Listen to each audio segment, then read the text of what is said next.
বিসমিল্লাহির রহমানির রহিম। স্বাধীনতা পুরস্কার 2026 এই মহতী অনুষ্ঠানের সম্মানিত সভাপতি, স্বাধীনতা পদকপ্রাপ্ত গুণীজন,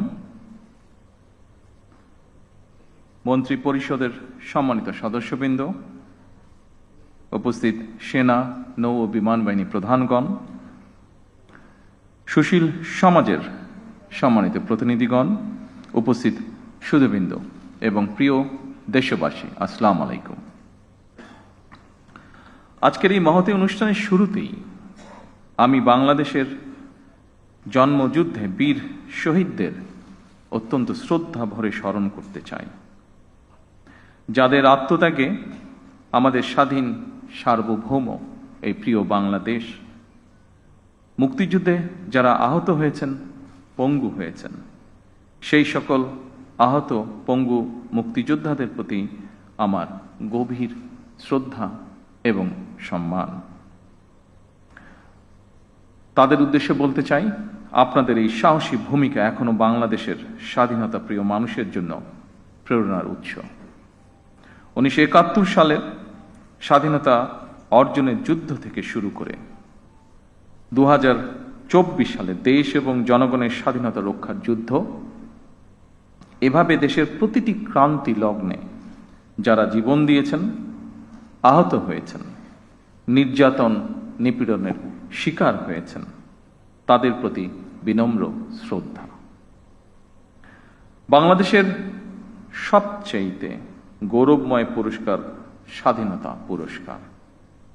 এটি বাংলাদেশের সবচেয়ে গৌরবজনক রাষ্ট্রীয় সম্মান।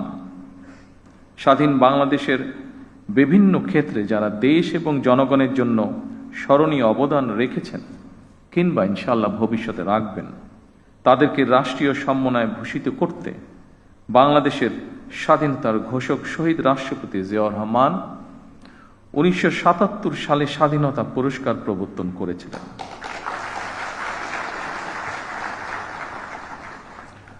আজকের এই অনুষ্ঠানে আমি বাংলাদেশের স্বাধীনতার ঘোষক শহীদ রাষ্ট্রপতি জিয়াউর রহমান সহ স্বাধীনতা এবং মুক্তিযুদ্ধের ইতিহাসের সকল জাতীয় নেতার ভূমিকা এবং অবদানকে শ্রদ্ধা এবং ভালোবাসার সাথে স্মরণ করছি।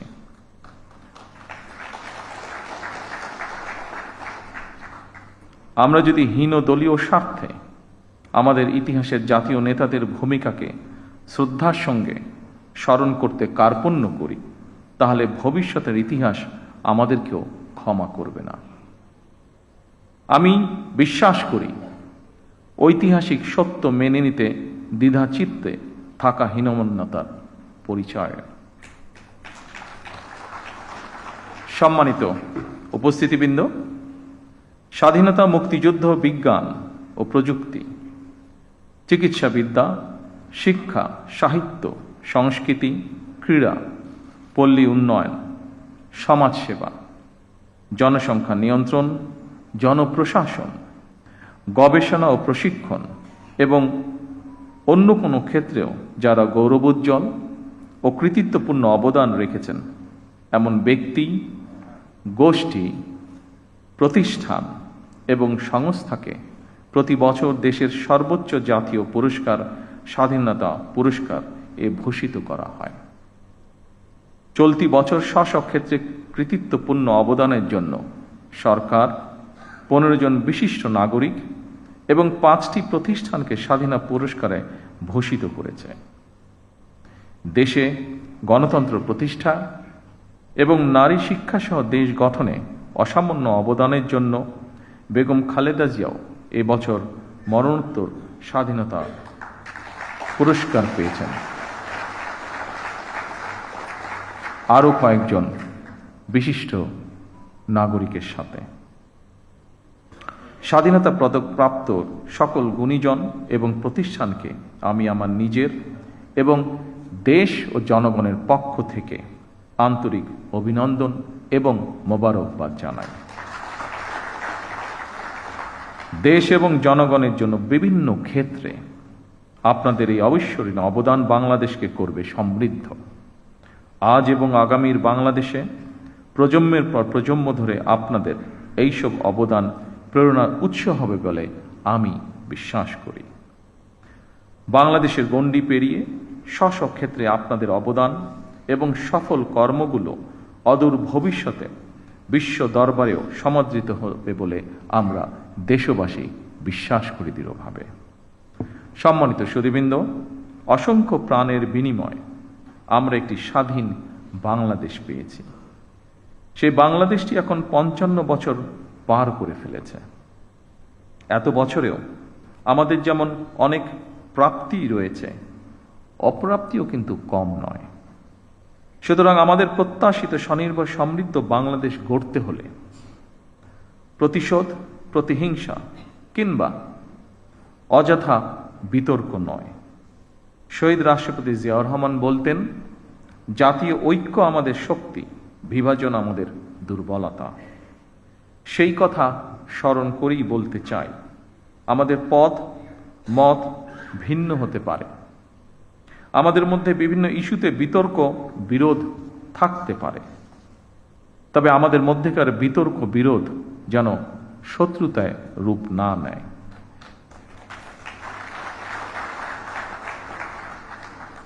দেশের স্বার্থে অবশ্যই সে ব্যাপারে আমাদের সবাইকে অত্যন্ত সতর্ক থাকা জরুরি, কারণ বাংলাদেশের স্বার্থ বিরোধী চক্র এখনো সুযোগের অপেক্ষায় রয়েছে।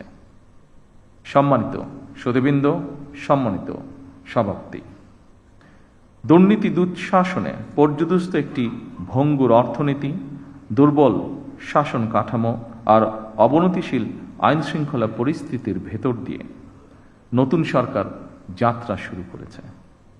আইন শৃঙ্খলা পরিস্থিতির উন্নয়ন, দুর্নীতি নিয়ন্ত্রণের মাধ্যমে জনজীবনে শান্তি নিরাপত্তা ফিরিয়ে আনাই হচ্ছে আমাদের সরকারের অন্যতম প্রধান অগ্রাধিকার।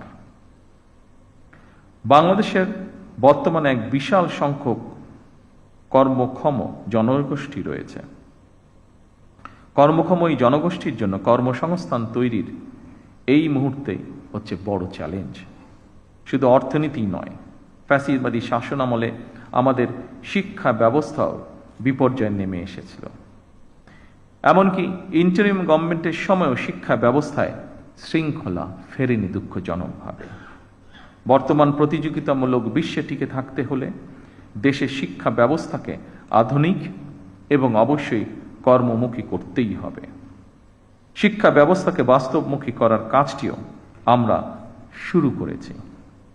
দেশের অর্ধেকের বেশি নারী। নারীদের জন্য নিরাপদ বাংলাদেশ গড়ে তুলতে না পারলে আমাদের কোনো উদ্যোগই সহজে সফল হবে না। এভাবে প্রতিটি সেক্টরকে চিহ্নিত করে সরকার কর্ম পরিকল্পনা বাস্তবায়নের কাজ এরই ভিতরে শুরু করেছে।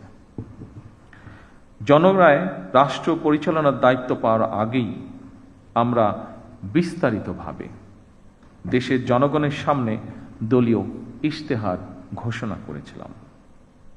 রাষ্ট্র মেরামতের অঙ্গীকার নিয়ে আমরা প্রকাশ্যে জুলাই সনদ বাস্তবায়নের জন্য স্বাক্ষর করেছিলাম। জনগণ আমাদের প্রতিটি অঙ্গীকারের পক্ষে সমর্থন জানিয়েছেন। এবার আমাদের অঙ্গীকার বাস্তবায়নের পালা। সম্মানিত সকল উপস্থিতিবৃন্দ, আমরা ইতিমধ্যেই জনগণের সামনে দেওয়া অঙ্গীকার বাস্তবায়নের কাজ শুরু করেছি। আমরা দলীয় ইশতেহারে এবং স্বাক্ষরিত জুলাই সনদের প্রতিটি দফা, প্রতিটি অঙ্গীকার অক্ষরে অক্ষরে পালন করব ইনশাআল্লাহ। আমি বিশ্বাস করি ব্যক্তিগতভাবে পুঁথিগত পরিবর্তনের চেয়ে মানসিকতার পরিবর্তন অত্যন্ত বেশি জরুরি। বিএনপি সরকার যতবার রাষ্ট্র পরিচালনার সুযোগ পেয়েছে বারবার চেষ্টা করেছে এর প্রমাণ দিতে। সম্মানিত উপস্থিতিবৃন্দ, বৈশ্বিক যুদ্ধ পরিস্থিতির মধ্যেও আমরা সবকিছু চেষ্টা করছি স্বাভাবিক রাখার। বিশ্বের সকল দেশে তেল ডিজেলের দাম বাড়ানো হলেও আমরা জনদুর্ভোগের কথা বিবেচনা করে এখন পর্যন্ত এই সিদ্ধান্তটি নেইনি। এই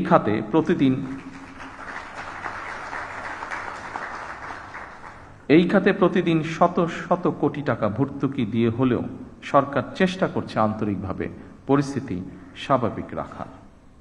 জনগণের সুবিধা নিশ্চিত রাখতে সরকার সম্ভাব্য সকল প্রকার প্রচেষ্টা অব্যাহত রেখেছে। কারণ বর্তমান সরকার জনগণের দ্বারা নির্বাচিত একটি সরকার। বর্তমান সরকার জনগণের কাছে দায়বদ্ধ সরকার। সম্মানিত উপস্থিতিবৃন্দ, প্রিয় সাংবাদিক ভাইরা, আমি আশ্বস্ত করতে চাই জনগণের বিচলিত হওয়ার কোনো কারণ নেই। তবে আমরা যদি সকলেই রাষ্ট্রীয় আচার অনুষ্ঠানে বাহুল্যের বর্জন, এমনকি পারিবারিক পর্যায়েও যদি অমিতব্যয়িতা পরিহার করি, তার জন্য আমি দেশের সকল মানুষকে অনুরোধ জানাচ্ছি। সম্মানিত সুধীবৃন্দ,